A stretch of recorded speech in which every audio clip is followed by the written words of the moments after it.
Dito kami guys no sa loob ng Capso Burias. At ito po guys no, tinutukan natin yung klipat nila dito. Dito lamang sa loob ng Capso Burias Multipurpose Cooperative no. So makita niyo guys.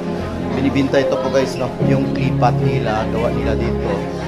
Yan po, mayroong malaki. Mayroon ding maliit no. Mayroon daw na tag 800 yung price niya. Mayroon ding mga tag 1.5 yung price niya.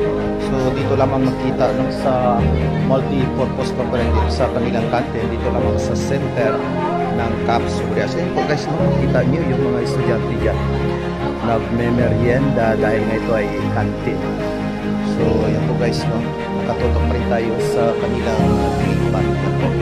So kung gusto nyong bumili, no, makita lang ito sa loob ng Capso Multipurpose Capso Burias.